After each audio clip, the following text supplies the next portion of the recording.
예배 오신 여러분들 축복하고 환영합니다. 우리 옆에 계신 분들과 함께 이렇게 인사하겠습니다. 오늘 말씀의 제목인데요. 보이는 것이 전부가 아닙니다 라고 인사하시겠습니다. 네, 보이는 것이 전부가 아닙니다. 1차 세계대전 당시에 독일군은 이 기관총이라는 신무기를 개발하게 됩니다. 그리고 서부전선의 솜전투, 프랑스의 솜이라는 지역 이름이거든요. 거기서 영국군에게 압도적인 승리를 거두게 됩니다. 영국군은 솜전투에서 1500개의 대포로 8일 동안에 150만 발이라는 이 폭격하기 시작합니다. 여러분들 1500개의 대포로 150만 발입니다. 그러니 이 솜 지역 주변이 뭐 나만한 게 있겠습니까? 그러니까 엄청난 화력을 쏟아 부은 것이었죠. 그리고 영국군은 굉장히 이제 승리에 자신을 했습니다. 이제 우리가 이겼다. 우리가 이제 진격만 하면은 이제 우리가 승리를 이루게 될 것이다. 라는 생각으로 이제 안일한 마음을 얻게 됩니다. 그런데 실상은 독일군들은 그 폭격이 떨어지는 8일 동안에 20m의 땅을 파고 방공호를 만들어서 거기서 피신해 있었습니다. 그 다음 폭격이 끝나게 되자 자신들의 그 무기인 기관총을 가지고 자신들의 그 위치에 이제 숨어서 기다리기 시작하게 되는 거죠. 영국군들은 줄지어서 아무런 이 위기의식 없이 편안한 마음으로 이제 진격해 들어오게 됩니다. 그리고 킬링존, 이제 사정권이죠. 사정권에 들어왔을 때에 이제 이 독일군이 쓴 이 기관총을 이제 난사하게 되는데요. 여러분들 하루에 몇 명의 영국군이 사망했냐면 5만 8천 명의 영국군이 그날 사망하게 됩니다. 전쟁 역사 가운데 정말 이 하루에 이 사망한 이 기록은 가장 최악이었고 최다의 어떤 기록을 세운 그런 사건이었습니다. 이 전쟁의 쟁점은 무엇이었냐면은 바로 이 독일군이 만든 기관총이었습니다. 이 기관총이 1분에 400발의 총알을 연사로 발사할 수가 있었습니다. 그래서 기관총 한 대가 몇 명의 군사와 맞먹었냐면은 몇십 명, 많게는 몇백 명의 군사와 맞먹는 화력을 지니고 있었습니다. 그래서 이 영국군이 실제로 이 30m를 진격할 때에 이 한 중대가 모두 다 괴멸당하게 됩니다. 한 중대가 한 50명이거든요. 50명이 영국군의 50명이 30m도 오지 못하고 다 전사하고 말았다는 것입니다. 여기서 중요한 것이 있습니다. 이때 전쟁에 여러 가지 패배의 요인이 있었는데 그 중에 가장 중요한 것 중에 하나가 무엇이냐면은 이 영국 지휘관들이 시대를 읽지 못한 그 과오 때문이었다는 거예요. 무슨 얘기냐? 예전의 전쟁 가운데는 그냥 사람이 병력이 많으면 무조건 이기는 것이었습니다. 그래서 무조건 뭉치면 살고 흩어지면 죽는다. 우리는 뭉쳐서 쳐들어가야 된다. 다 그런 시대의 전쟁이었습니다. 그런데 이때부터는 달랐다는 거예요. 이 전쟁 이후로 뭉치면 죽게 되고 흩어지면 살게 됩니다. 그래서 이 이후에 전쟁 전술의 패러다임이 바뀌는데요. 그때부터는 국지전, 많은 수로 전쟁을 하는 것이 아닌 그런 전쟁이 되었다는 것입니다. 중요한 것은 무엇이냐면은 시대를 읽는 것이 그만큼 중요하다는 거예요. 이 시대가 어떻게 흘러가고 있는가, 전쟁의 양상이 어느 쪽으로 기울어지고 있는가, 이것을 읽는 그 안목이 굉장히 중요하다는 것입니다. 그 시각을 갖지 않게 되면은 우리 인생에도 굉장히 많은 것들을 잃어버리게 될 수 있다는 것이에요. 역대상 우리 보게 되면은 이제 사울 왕이 이제 사라지게 되고 다윗 왕조가 들어서게 됩니다. 그때 다윗 왕조에 여러 지파들의 사람이 역대상에 소개가 되는데 거기에 굉장히 중요한 지파가 하나가 소개가 돼요. 전 여기서 굉장히 중요한 걸 제가 캐치를 했는데요. 역대상 12장 32절에 한번 들어보세요. 이사갈 자손 중에서 시세를 알고 이스라엘이 마땅히 행할 것을 아는 우두머리가 200명이니 그들은 그 모든 형제를 통솔하는 자이며, 제가 노란색으로 언더라인을 쳤는데요. 시세를 아는 자라고 했습니다. 좀 어려운 말 같아서 제가 현대인 해석 다시 읽어드리겠습니다. 이사갈 지파에서 그 시대의 흐름을 이해하고 이스라엘이 무엇을 해야 할 것인가를 알고 있었던 족장 200명이 라고 했어요. 시대의 흐름을 알았던 이사갈이 나머지 지파를 인도하고 리드하는 리더가 되기 시작합니다. 그리고 그 사람들이 하나님께서 우리에게 무엇을 해야 될지 그것을 알고 행했다라고 얘기하는 거예요. 시대를 아는 사람이 하나님의 일을 할 수가 있다는 거예요. 시대를 알아야지만이 하나님께서 지금 2025년도에 나에게 무엇을 원하시는지 그것을 알 수가 있다는 것입니다. 우리에게 필요한 것은 무엇이냐면은 시대를 볼 수 있는 안목, 꿰뚫어 볼 수 있는 그 안목이 우리에게 필요하다는 것이에요. 실력보다 안목이다 라는 책이 있는데요. 제가 그 책에 나오는 한 소절을 한번 읽어드릴게요. 안목은 사물의 좋고 나쁨 또는 진위나 가치를 분별하는 능력이다. 안목은 드러나지 않는 것을 보는 능력이고 본질을 꿰뚫어 보는 힘이며 좋은 것에서 더 좋은 것을 찾아내는 눈이기도 하다. 안목을 가진 사람은 아이디어를 실행하는 법을 정확히 찾아내고 정글 같은 세상에서 미래를 미리 예측하고 대비한다. 이 세상에 실력도 중요하죠.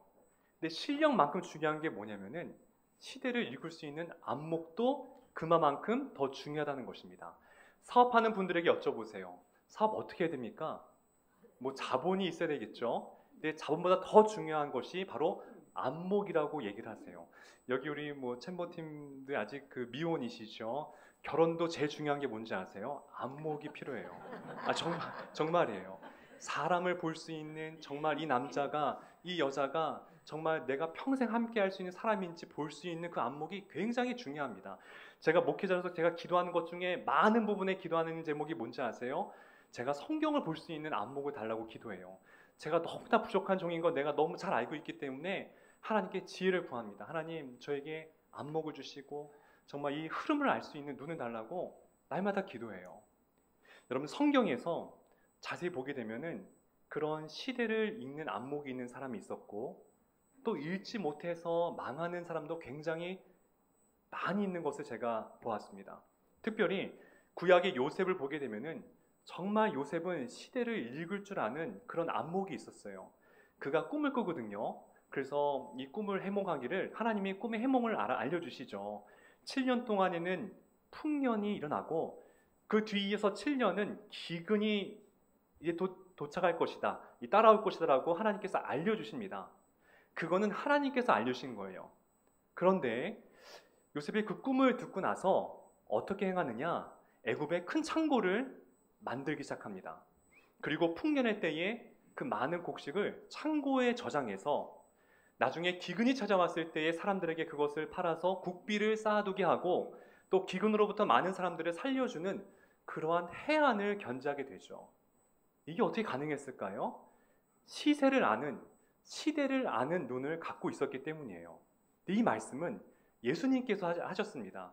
예수님께서 누가복음 12장에 이 바리새인들에게 말하기를 너희가 어찌 천지의 기상은 분별할 줄 알면서 시대를 분별할 줄 모르느냐라고 예수님께서 바리새인들에게 질책을 하시거든요. 예수님이 저희들에게 뭘 원하신다고요? 시대를 분별할 수 있는 그 안목을 견지하기를 원하신다는 거예요. 제가 반면에 그러면 성경에서 누가 가장 이렇게 안목이 없었을까? 안목이 없어서 그가 그 인생이 나락에 떨어졌을까 찾다가 아브라함의 조카 롯을 생각해 됐습니다. 아브라함과 롯이 가나안 땅을 향하다가 서로의 이 가축들이 많아지면서 목자들이 서로 싸우게 됩니다. 서로 내가 먼저 물을 먹이겠다, 내가 먼저 먹이를 먹이겠다 이러면서 싸우게 되는 거죠. 아브라함이 보니까 이건 아닌 것 같은 거예요. 그래서 조카 롯에게 얘기하죠. 롯아, 우리가 이제는 같이 다니기에는 너무나 우리가 가족이 많아졌다. 너가 먼저 땅을 선택해라. 너가 좌하면 내가 우하고 너가 우하면 내가 좌하겠다. 이렇게 얘기를 합니다. 그때 롯이 결정을 하죠. 근데 그의 안목을 우리가 한번 보자는 것이에요. 창세기 13장 10절 말씀인데요. 같이 한번 읽어보겠습니다. 시작. 이에 롯이 눈을 들어 요단 지역을 바라본즉 소알까지 온 땅의 물이 넉넉하니 여호와께서 소돔과 고므라를 멸하시기 전이었으므로 여호와의 동산 같고 애굽 땅과 같았더라. 자, 화면을 잠깐 보여주세요. 자, 여기서 롯이 눈을 듭니다. 그러니까 롯의 안목으로 지금 보는 거예요. 보는데 소돔을 보니까 여러분들 그 동성애가 영어로 소돔이라고 하잖아요. 소돔익. 근데 이 소돔익이 어디 나왔냐면 이 소돔이라는 땅에서 나온 거예요. 그러니까 그 당시만 해도 이 소돔 땅은 굉장히 폐역한 땅이었던 것이죠. 롯도 그러한 땅인 줄 알았어요. 몰랐던 거 아닙니다. 그만큼 유명한 땅이니까 그러한 이렇게 죄악이 많이 난 땅인 줄 알았음에도 그 땅을 선택한 이유가 있어요. 그 땅에 뭐가 많았다고 써 있습니까? 물이 많았으므로. 제가 지난번 말씀드렸어요. 구약을 관통하기 이해하기 위해서는 물을 이해하셔야 되는데 물이 그 당시에는 권력이고 그 당시엔 돈이었어요. 자, 그랬는데 그 물이 많은 게 마치 어떤 땅과 같았냐면은 여호와의 동산 같았다. 그것은 에덴 땅을 의미하는 거거든요. 그래서 여러분들 에덴 땅의 의미가 어떤 의미냐면은 물이 많아서 농사하기 좋은 땅이 에덴 땅의 어원이에요. 그러니까 그 당시 축복의 땅은 물이 많은 지역이 축복의 땅이었습니다. 그리고 또 에덴 땅과 같다 그러고 그 다음에 뭐라 합니까? 애굽 땅과 같았더라. 여러분들 그 이집트 옆에 무슨 큰 강이 있지 않습니까? 나일강. 그러니까 나일강이 있어서 애굽 땅이 풍요롭게 됐던 거 아니었겠습니까? 그만큼 롯이 봤을 때는 야, 이 땅이 최고의 땅이다. 그의 안목은 그거를 딱 집었던 거예요. 근데 결과는 우리는 잘 알고 있습니다. 어떻게 됐습니까? 하나님께서 유황불로 소돔과 고모라를 멸하시죠. 롯은 아무것도 자신의 재산을 가져가지 못하고 하루아침에 도망가야만 됐습니다. 더 비참한 것은 천사가 절대로 뒤를 돌아보지 말아라 라고 명령했음에도 그의 아내가 뒤를 돌아보게 되다가 그만 소금기둥이 되어버리고 말았습니다. 이 말씀이 주는 우리에게 교훈이 무엇일까요? 독일 속담 가운데 이런 속담이 있어요. 반짝인다고 모든 것이 금은 아니다. 반짝인다고 모든 것이 금은 아니다. 롯이 보기에는 그 소돔 땅이 반짝여 보였어요. 금과 같이 보였어요. 하지만 그것은 금이 아니었던 거예요. 여러분들, 우리의 안목이 이렇게 중요한 거예요. 내가 봤을 때 저게 금과 같고 반짝이고 아름답고 멋져 보이고 일확천금을 얻은 것 같다 할지라도 하나님이 그 안에 계시지 아니하면은 오히려 그것 때문에 내 인생의 어려움을 마주하게 될 수 있다라는 것이에요. 그런데 반면 아브라함을 보십시오. 이제 롯이 소돔을 택하고 떠난 다음에 하나님께서 아브라함에게 나타나셔서 이렇게 얘기하십니다.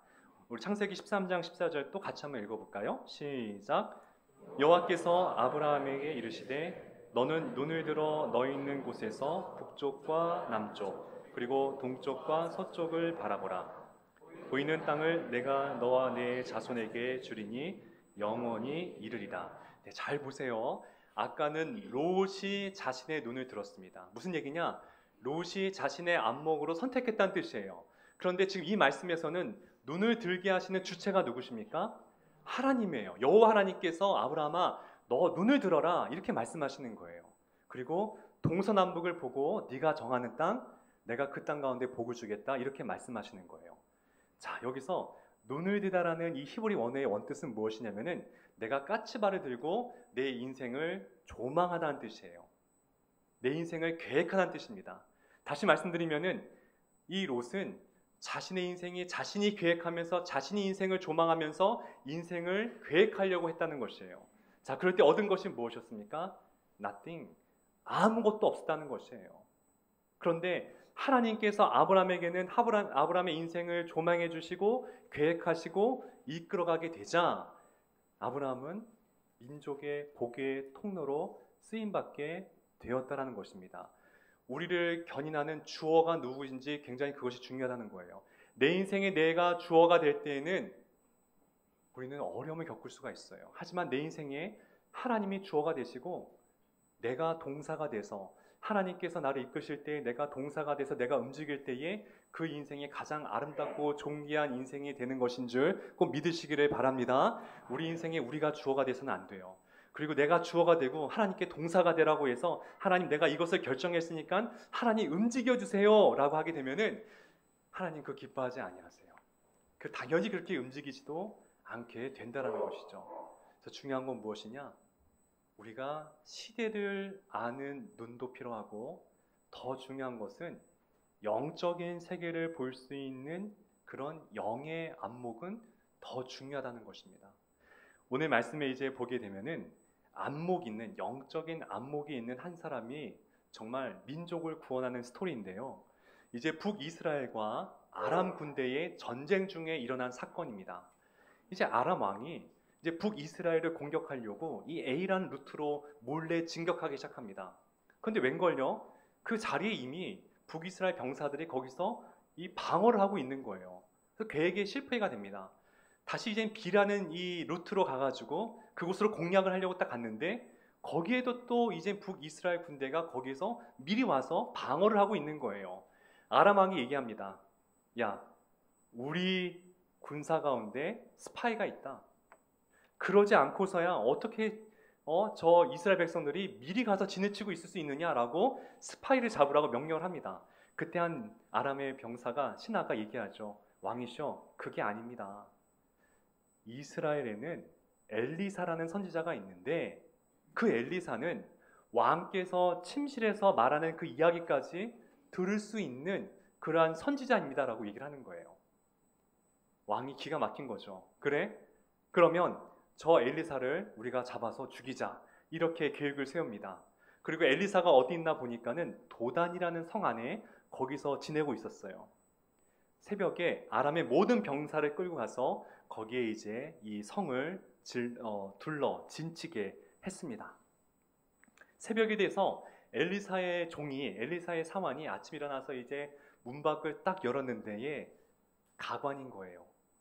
아람의 총 군대가 자신의 도단성을 감싸고 있는 것을 충격적인 걸 보게 된 거죠. 근데 이 종이 얼마나 놀랐는지 오늘 말씀에 우리 열왕기하 6장 15절에 한번 같이 읽어봤으면 좋겠는데요. 정말 이 종이 굉장히 충격을 받은 것 같아요. 같이 읽어보겠습니다. 시작. 하나님의 사람의 사환이 일찍 일어나서 나가보니 군사와 말과 병거가 성읍을 에워쌌는지라. 그의 사환이 엘리사에게 말하되 아, 네 주여, 우리가 어찌하리까 하니 아 주여, 우리 망했습니다. 우리 다 죽었습니다. 탄식이 나오는 거예요. 기가 막히죠. 얼마나 놀랬겠어요, 이 젊은 청년이. 그때 엘리사가 얘기합니다. 두려워하지 마라. 종아, 염려하지 마. 우리와 함께하는 사람이 그들과 함께한 사람보다 더 많아. 걱정하지 마. 라고 평안하게 이 종에게 말하는 거예요. 이게 중요한 게 있습니다. 지금 같은 상황을 보고 있는데 그 상황을 해석하는 두 사람의 해석은 하늘과 땅 차이라는 거예요. 어떻게 이렇게 다를 수가 있냐는 거예요. 이유는 간단합니다. 바로 영적인 안목에서 차이가 비롯되었다는 것이에요. 엘리사는 똑같이 그 문제를 보았지만은 그 문제 뒤에 넘어 계시는 하나님께서 지켜주시는 불말과 불병거를 보았기 때문에 그는 평안할 수가 있었다는 것이에요. 우리도 마찬가지입니다. 여러분들 우리 인생에 살면서 여러분들을 감싸고 있는, 오늘도 여러분들을 둘러싸고 있는 수많은 문제와 그런 아람 군사와 같은 그러한 여러 가지 어려움과 고난이 얼마나 많이 있습니까? 우린 날마다 그것을 마주해요. 여러분들을 우겨싸고 있는 그런 일들이 많이 있다는 것이에요. 그럴 때 우리의 반응은 두 가지가 될 것입니다. 아, 난 망했다. 이제 끝났다. 이건 하나님도 어쩔 수가 없겠다. 이런 반응이 있을 수 있고요. 다른 반응은 이럴 것입니다. 아, 하나님께서 뭔가 이걸 통해서 역사하시려나 보다. 그 문제 너머에 계신 하나님께서 이 일을 합력해서 선으로 바꿀 것이다 라는 그런 믿음이 여러분들에게 있기를 우리 좋으신 예수님의 이름으로 간절히 축복하고 축원합니다. 자, 그래서 중요한 게 무엇이냐면은 영안이 열리셔야 돼요. 이 세계가 다가 아니라는 것을 우리가 볼 수 있는 눈이 있어야 됩니다. 여러분들, 이것은 저의 이야기가 아니라 바울이 에베소 교회 성도들에게 이런 기도와 간구의 말씀을 해요. 에베소서 1장 17절 말씀인데요. 우리 또 한번 읽어볼게요. 시작.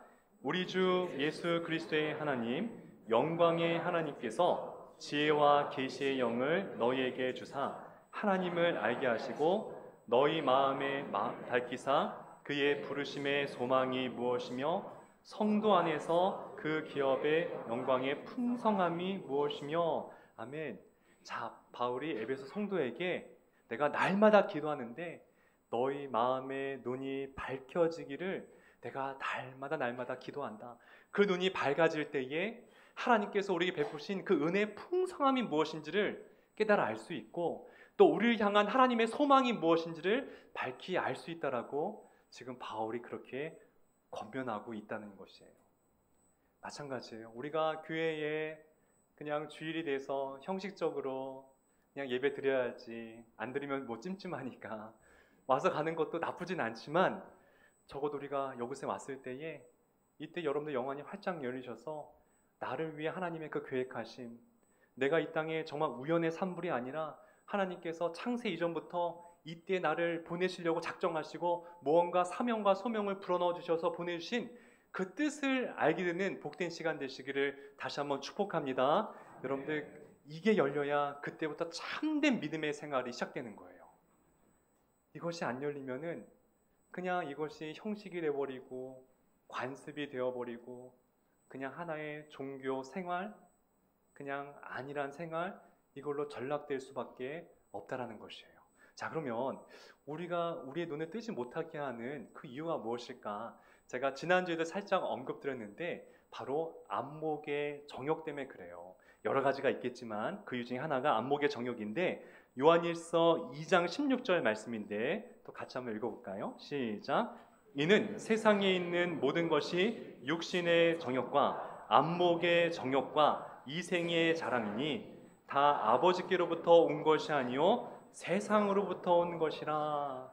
우리 안목을 방해하는 것이 있는데 그것이 안목의 정욕이라는 거예요. 내가 보는 것이 굉장히 중요하다는 것이에요. 내가 보는 것 때문에 우리가 지난 시간에 우리가 나눴던 것처럼 하나님께서 가려워 보이는 거예요.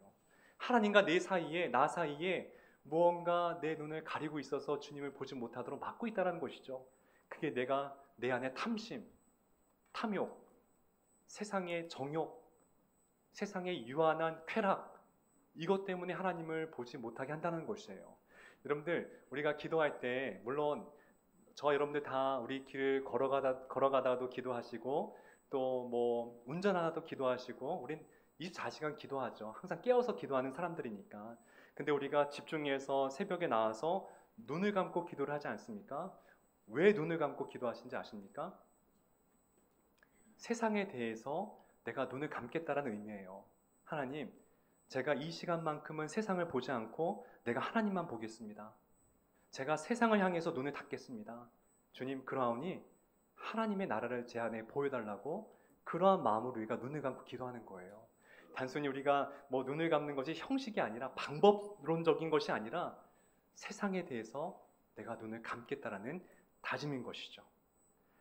이제 이 종이 굉장히 두렵고 떨리고 있었어요.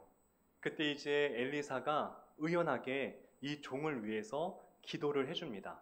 오늘 말씀 열왕기하 6장 17절 또 읽어보겠습니다. 시작. 기도하여 이르되 여호와여 원하건대 그의 눈을 열어서 보게 하옵소서 하니 여호와께서 그 청년의 눈을 여심해 그가 보니 불말과 불병거가 산에 가득하여 엘리사를 들렀더라.